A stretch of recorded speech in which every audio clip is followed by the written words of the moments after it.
Up next, we are joined by Infowars.com contributing editor and investigative journalist Patrick Henningsen, who's been hot on the trail of the Obama birth certificate scandal, as there are clearly inconsistencies, and that's saying it nicely, with the long-form birth certificate released by the White House last year, but also what appears to be a forgery of Obama's Selective Service form as well.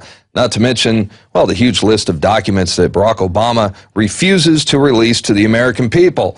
We're talking passport records, school records, Illinois State Bar Association records, and so on. So the question is, if Obama has nothing to hide, then why suppress all these historical records? Why hide behind the mainstream media and criticize, accuse critics of being either racist or paranoid? And we are joined now by Patrick Henningsen, who joins us from London, England. Patrick, it's good to have you on today. Good to be with you, Darren. Hey, now, you got a chance to interview Joe Arpaio personally not too long ago, as well as spend a deal of time with his veteran investigators, the Cold Case Posse. And tell us why they decided to investigate Obama's birth certificate to begin with and what they learned in the process. Well, the initial investigation was prompted by a citizens group, about 200 some odd people represented, came to the sheriff's office at Maricopa County and said, we believe that these documents are a forgery. We're talking about the White House PDF birth certificate, which was posted on the White House website in April 2011. Okay. Now, Arpaio said to the press and on record from the beginning, Joe Arpaio said, I'm doing this to clear the president's name. Okay. Whatever people might think about his political leanings or what have you, he did say that on record. He said he would like to clear the president and get this over with because it's a national embarrassment. And it brings shame to the office of the president and brings shame to the White House. So the Cold Case Posse got on the case, and lo and behold, they have probable cause now that both Obama's birth certificate, the one he released, the one the White House released, and his Selective Service draft card are both forgeries. That's beyond a shadow of a doubt. They've been tested. They've been compared. The Nordic twins from Hawaii, born at the same time as Obama, the microfilm was produced, and that was found to compare with Obama's birth certificate, the PDF copy, not to match. So all Arpaio's saying, and all the investigators and people like Dr. Jerome Corsi, all they're really saying is, show us the microfiche, show the microfilm, and then this whole circus will be all over. Of course, everybody's zipped up about it. It's political suicide in the mainstream to touch this issue. Exactly, and Sheriff Joe Arpaio touched a little bit upon on that when you got a chance to interview him from the press conference in Phoenix, Arizona. We're going to run a clip of that right now, and this is Arpaio as he talks about the media blackout surrounding the Barack Obama birth certificate scandal. The majority of politicians don't even want to talk about it, Republicans and Democrats. It's like the plague to talk about this. I've never seen anything like this, and I've been a top federal law enforcement official for years and years. Not dropping, so I'm not dropping this. I'm going to keep moving forward. Well, the guy's got guts, I'll give him that. I mean, he's taking on the alien in the White House as well as getting a lot of harsh criticism from the mainstream media at the same time. And what do you say to critics who are saying that Arpaio is either a racist or he's a paranoid conspiracy theorist? Well, I think both of those are typical accusations, similar to a straw man case in order to shoot the messenger. And really what it is Joe Arpaio is the only law enforcement official brave enough in the whole of the United States to take on this issue, which is, politically too hot to handle for both the mainstream media and the law enforcement agencies around the country. But, the answer to your first question, Darren, is yes, the president does have something to hide. And there's proof of this. The first executive order signed by President Barack Obama when he took into office in January of his first term was Executive Order 13489. This is the President's Records Executive Order, which effectively seals all the President's history of all his records in college, application forms, financial aid, grades, transcripts, you name it. All in the White House, and Obama spent upwards of $5 million with the law firm in Seattle called Coey Perkins, top law firm in Seattle. They spent that money to find the legal justification for the president to seal all of his records. This is unprecedented in American history, and it's kind of shameful in a way that you have a president of the United States that has to hide his whole past. So basically everything about this guy is a complete fiction. I just spoke to Jerome Corsi today, and he's under kind of a gag order for the next 2 weeks, which you guys are already aware of. They're going to be releasing new information. Cold Case has made a trip to Hawaii and dug a little deeper and obviously found quite a bit to buttress their own case against the president. And this is also in wake of the Arizona Secretary of State's effort to keep Obama off the voter roll, off the presidential ballot in November, and he folded under pressure. And Hawaii issued a statement to Arizona saying that it was officially verified that this was the president's birth certificate, which is nothing more than me getting a note from somebody saying that my driving license is okay without actually having seen the driving license. So that's basically what you've got. Well, that's right. And you're talking about Arizona's Secretary of State, Ken Bennett. He threatened to keep Obama off the presidential ballot if Hawaii could not produce a hard copy of the document. But now he's backpedaling. He's Ken Bennett, and he ain't in it. I mean, he's even apologizing now for embarrassing Arizona for asking for proof of the birth certificate to begin with. So he's really backing down. Meanwhile, in Hawaii, they still refuse to comply with the request to allow public inspection of the original documents. They just sent out a letter saying, yes, he was born here, and we're all supposed to accept that.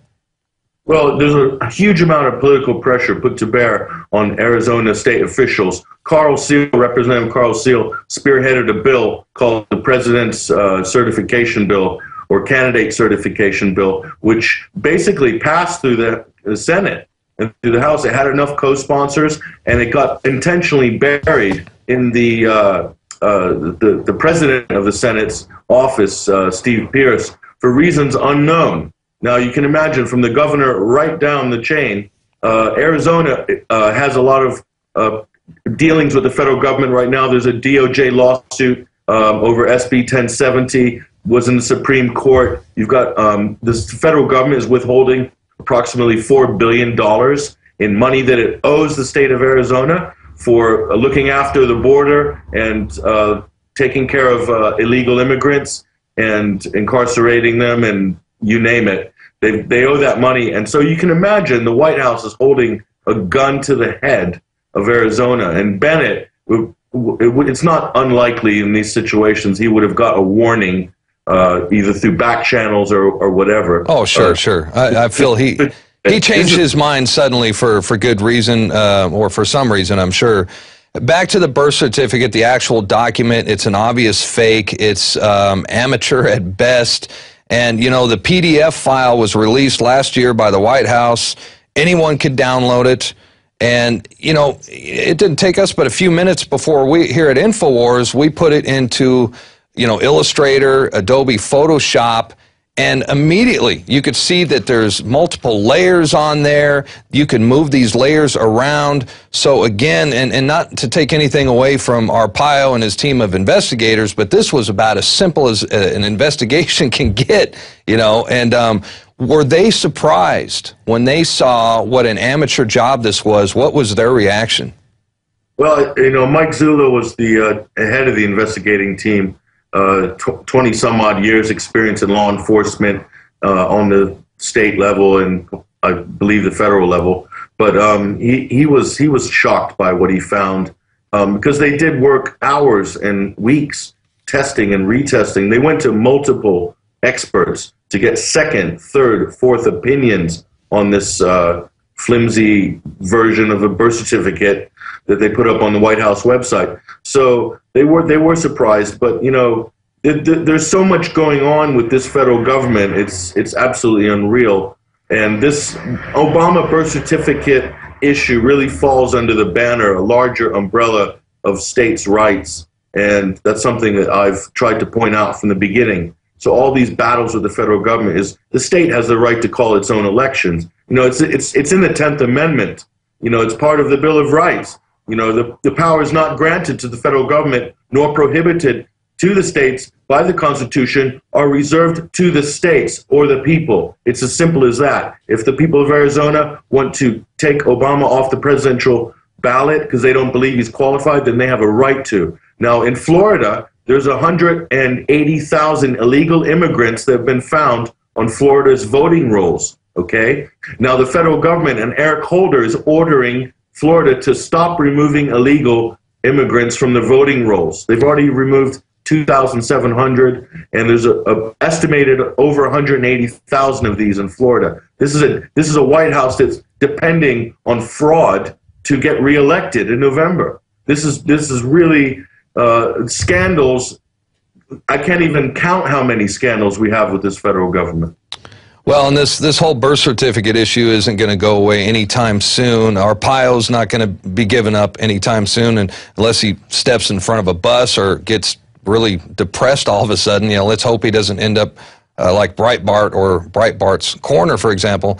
But there, you know, we've talked to investigative journalist Wayne Madsen, we've talked to historian Webster Tarpley, and others who have said that Obama actually worked for the CIA in the past and perhaps was even raised by the CIA, a real Manchurian candidate, if you will. Now, Arpaio hasn't gone that far, but who knows where this investigation will go from here. What's next for the cold case posse? What are they going to work on next? And what do you think the Obama administration is going to try to do to block any further investigation? Well, out of the reports from Hawaii, I've been told by Jerome Corsi that they have more damning evidence, but he can't release or talk about it for their reasons until the press conference, which is going to be in the next 2 weeks. So that's something to look out for. Sure.